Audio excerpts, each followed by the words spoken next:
How to hear your children's cries for connection. It doesn't often sound like, Dad, I've had a tough day.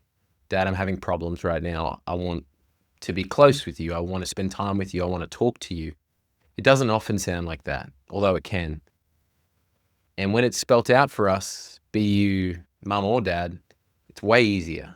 There's no guessing. There's no wondering. You're just told, hey, this is the problem. This is the solution I'd like your help with. When that happens, it makes our life a lot easier. And that's fantastic. However, it doesn't always happen that way, and rarely will it.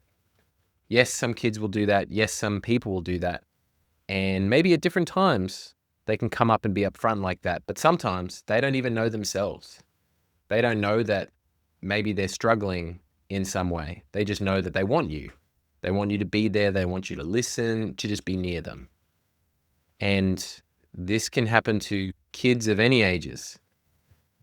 As a parent, you might be in your 50s and 60s, and your 25, 30-year-old kid calls you up, and out of the blue, completely out of the blue, they just call you up because you don't know why. They just pop up on caller ID, and you're wondering why they're calling. And they just want to hear your voice. They just want to talk to you, and it seems to be about maybe even nothing. But they just want to hear your voice. They want to talk to you. They want that comfort that they can only get from talking to their mum or dad. That's a kid's cry for connection. And as I said, this can happen of any age. Often when I say kid, you think of young kids, but ultimately your child, who may now be an adult. Your children's cries for connection can sound like many things. They can sound like, hey, Dad, I need your help with something. Hey, Dad, I really want to pick your brain about something. Or it can sound like, hey, Dad, Mum, will you come play with me? Will you come spend time with me? Can you build a sandcastle with me? It can be an activity. It can be just time. It's not always asking for that time for a specific reason. It just might be asking for that time. Sometimes it's just them asking to spend time with you, to have you listen, to have you be with them, to be beside them as they do something, or maybe them coming alongside you. They just want to be with you, like, oh, can I hang out with you for a bit, Dad? Sure, no problem. And that's the kids crying for attention from you. And it may not be a loud cry. It can just be a polite ask, or them just coming up beside you, them just wanting to be near you. It could be you chilling out reading a book and they want to read a book in the chair next to you, just to be beside you, just to be in the vicinity of you. It's a flattering thing as well to have your kids come up to you and just go, I want you for that help right now. I want you for that time to help me. I want you for that moment that I think is going to help me get out of this. I want your help with what I'm going through. I want your comfort for what I'm going through. And sometimes kids just want that. Sometimes kids just want that, and they may not know why, and we might not ever know why. But sometimes it will be more spelt out. It'll be like, hey, this other thing's happened. They've felt rejected in this part of their life. So they want to remember what that acceptance feels like. They want to remember what it feels like to really be loved and cared for just them being them. And that's where you come in, the unconditional love as a parent. And it could be your unique guidance. But ultimately, you can ask these questions to them. And you can ask them if there is something going on when these moments happen. However, this episode, I'm just going to mainly focus on how to hear them. Responding can come along the way, but how to hear these cries, because they will look different. As I mentioned, it can be, from your older children, a phone call out of the blue. It can be an invite out of the blue. Hey, Dad, do you want to get coffee with me this weekend? I'm in town. I want to get some coffee. Why don't you come with me? Or, hey, can I please come back for the weekend and spend a couple of nights out there? Just that comfort of being home, that comfort of being around you. That can be the case when it comes to older kids. Now, when it comes to younger kids, it can be asking to do an activity with you, asking to share in something that they already want to do, but they want to do it with you. They want to do cartwheels, and they want to just show you their cartwheels. They want to be in the yard with you. They want to play tag with you.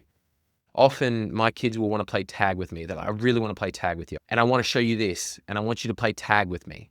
And I want you to we play monsters in the backyard, which is basically just tag, but I'm kind of stuck in the middle between the trampoline and the back stairs. And anyway, it's good fun. It's really good. But they want to play, they want to do things with you.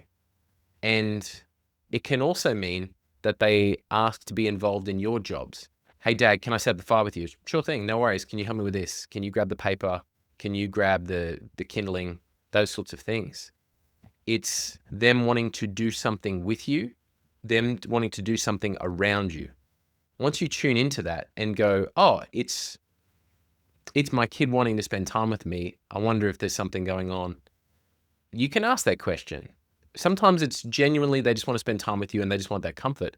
And the other time it still is those things, but it's also because maybe they're going through something. Maybe they're going through something that they want your help with. They want your comfort from or your unique perspective, but they just want you there. They want to have you around. So even if you said nothing, having you there is going to help them a lot. It's going to be something that's really important to them. It's going to be something that they can take something from and they can feel more secure as they go out there. It's kind of like the first day at school for them. They may feel really uneasy because, you're their safety blanket and then you're not going to be there for 6 hours, which is a big step. So it's kind of like that. And if something happens at school, what do they want when they get home? They want your comfort. They want you. It's the same thing. As people, we don't really grow out of wanting comfort from the things that we love the most or the things that give us the biggest sense of peace. And as parents, ideally, we want to be a sense of peace for our kids. We want to be a sense of comfort, of home for our kids. Even if you're away together, if you're on holidays, ideally, we're a sense of home, we're a sense of peace and comfort for our kids. And with these cries for connection, we've got to be tuned into that. You might be doing something and you've got really little kids and then they hand you a toy. And they may not be speaking very much with you at that time. They may be too young, but them handing you a toy is wanting them to share something with you, to show you something, to do something with you and to have you alongside them. That is also a cry for connection. Now, cry is a dramatic word, but however you want to say it, it's a cry for connection. It's a calling out to you to be like, hey, Dad, hey, Mum, come here, please. I want to be around you. The same thing can apply for more teenage kids. They just want to be around you. And when you're a teenager, typically mum and dad are less cool. So when it seems like they've kind of dropped that down maybe a little bit, that's when they're like, oh yeah, I'll come shopping with you. I'll help you with this. Or yeah, I'll help you cook dinner, those sorts of things. But every kid is going to be unique. So you've just got to be aware of that. You've got to be aware of those cries for connection. You can ask as well as like, hey, are you wanting to spend some time with me? And, go, what's up? Is there something up? Is there something wrong? And then you can check in on what's going on in their life. You can check in, how is school going? How's your friendships going? How's that girl you're seeing? And then you can really connect even more so on that. Now, they may not want to do it and they may not want to talk. They may just want to spend that time with you. And that's perfectly fine because that should be priority one. Priority one, spend time with you. That's it. They're going to get something out of that and so will you. Your bond will be strengthened and grown and watered and nurtured. And ultimately, that's what we want. We want to have that time. We want to have that time growing in our relationship with them and for them to grow in that understanding that, hey, mum and dad's there for me. They're there for me. They're there for me no matter what. When I was in a good mood, when I was in a bad mood, when I was just wanting to spend time, they were available and they were understanding. There are problems that come up with this too. And by problems, I mean more so inconveniences. So you're working, you've got a family, you've got other commitments in your life, and then your kid wants to come up next to you.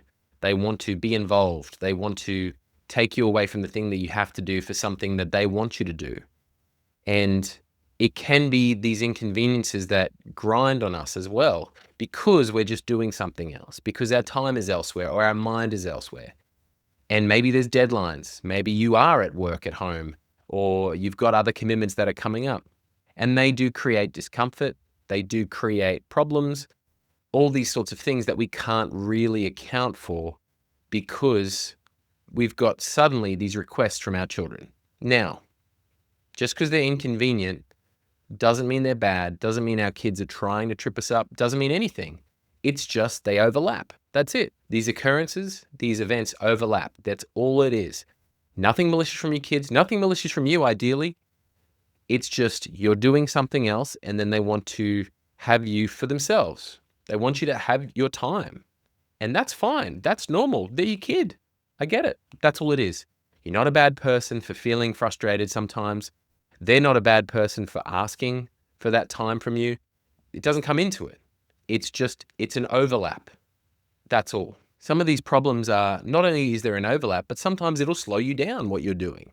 Let's pretend that you're not working and you're just fixing something. Let's say you're tinkering with your car, you got to fix something. And they want that connection at that time. Hey, Dad, can I help you with that? And you're like, oh, the factors come in. You're thinking, well, kind of, yeah, that would be fine, but this is going to take me twice as long, 3 or 4 times as long if I have you around. If I involve you in this fully, as much as you want to be involved, it's going to take a lot longer. It's probably not going to get done as well. Factor. However, there is that desire for connection that we want to nurture. There is this problem that we need to solve over here with the car, for example. How do we get it done? There's multiple ways to do this. None of them are perfect because life isn't perfect, but it is better than dismissing the situation and dismissing your child. A couple of solutions. Make the time. Actually involve them in what you're doing. You can say to them, all right, let's have some time. And you can pause your thing potentially. Keep in mind with these solutions, it's if the factors allow, which is why there's multiple options. If the factors allow, make the time. Make the time for your kid. Stop what you're doing, sit them down, have that time with them, talk to them, be with them, ask them what's going on. If you're able to do that, if you can pause your work, if you can pause your job, if you can pause whatever's going on, make the time. Stop, focus on them, have your arm around them, talk to them, have that time with them. If you're able to make that time, that's amazing. Put time aside for them. And this part is also involving communicating expectations. If your kid comes up to you and says, Dad, I really want to spend time with you. Can I be around you? Or Dad, can I do that with you? Fixing your car, etc. You can communicate with them. Actually, mate, I'm in the middle of something right now. And if I get confused here, I might mess it up. So if you come back to me in 30 minutes, or can you set a timer for 30 minutes, please? And I'll be inside. Sorry, I had to change my angle. I was getting lost even more so in the light. So I've come forward a bit. So yeah, that's why I'm closer. In case you're wondering, that's why. Okay, so communicating expectations. Hey mate, I really got to get this done. I can talk to you in 30 minutes. Can you set the timer or come get me in 30 minutes? And we're able to hang out then. You can set that communication. You can set that timer. You can have that expectation in place so that they feel heard, they feel seen. They've heard what you said. They've heard what you've asked. The kid didn't get the answer that they wanted. They didn't get, yes, I can hang out with you right now. They got, yes, it's important to me that we hang out. However, I can't do it right now, but I can hang out with you at this time. They will feel seen. They will feel heard. And even though it's not the exact thing, you are making time for them. They will feel like they're a priority for you. So that's what we want. We want them to feel heard, seen, and important, and that they're a priority for you to hang out with, to do what they're wanting you to do, that they're able to have that comfort and time from you and with you when it's available. Part of that is, remember, keep your promise. If you say that you're going to do something, if you say you're going to have that time with them, have that time with them. Don't go, actually, mate, something else came up. Prioritize that time. Keep it sacred, follow through in your word, and they will feel important to you. If you don't, if you put it off, and then suddenly you don't follow through, they're going to feel like they're not a priority. They're going to feel very disappointed. And that's not something that we want. We don't want to break bonds. We don't want to put any little cracks in the armor or in that relationship. We want to build that connection more. That's all we want to do. Another option, incorporate them. Get them to help you with whatever you're doing. It can be bringing them alongside you. You're doing jobs around the house. You're fixing the car to go along with that example. It's all right, mate. come here for a sec. I'm going to show you what I'm doing. And it can be just you speaking out loud what you're doing. You can say, I see these things here. They're looking a bit worn. I think I've got to change these belts around. And you can talk to them. You can teach them along the way. You're asking them to get tools. You're asking them to do these things. You're teaching them what you're looking out for. You're just going step by step and incorporating them. If they're old enough and if it's safe enough, you can get them to do some of the stuff yourself, whether it's only passing the tools or it can be using them. It can be changing the belt. It can be any of these sort of things that you're doing, but you will obviously tailor that to the kid. You'll tailor that to the kid depending on their age, their responsibility level, all this sort of stuff. You'll tailor that. But if you can incorporate them in what you're doing, like if you're in a sales call, you're not going to be like, yeah, man, jump on, pretend to be me. This is what my voice sounds like. Here's the timber, that sort of thing. Don't do that. But if you can incorporate them, incorporate them. That's great. They feel like they're a part of it. You're teaching them. You're alongside them. You're a team. That's really important also. And they will feel that connection. So that could be an option for you as well, depending on the circumstance. Once you've heard these cries for connection, making time for them will show your love, care, and attention. It shows that they're important to you, and it shows that you want to genuinely spend time with them just because they're them. It shows them that they are worthy of being prioritized. And this is something they may not see for years.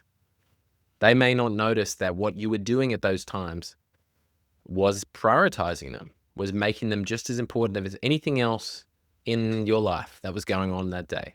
Even more so, that you were more important than the work or than this hobby or than any other priorities that you had.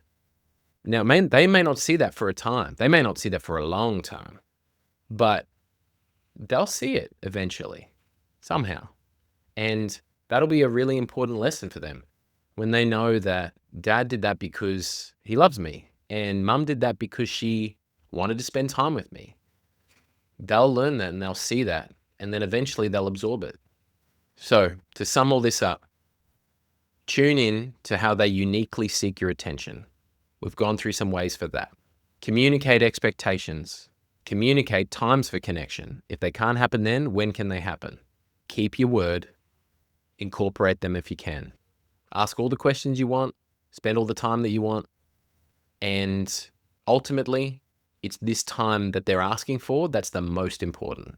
So if we can find a way to give it to them after they've made that cry for connection, then that's what we want. We want to be able to give that connection, give that time with them as much as we can.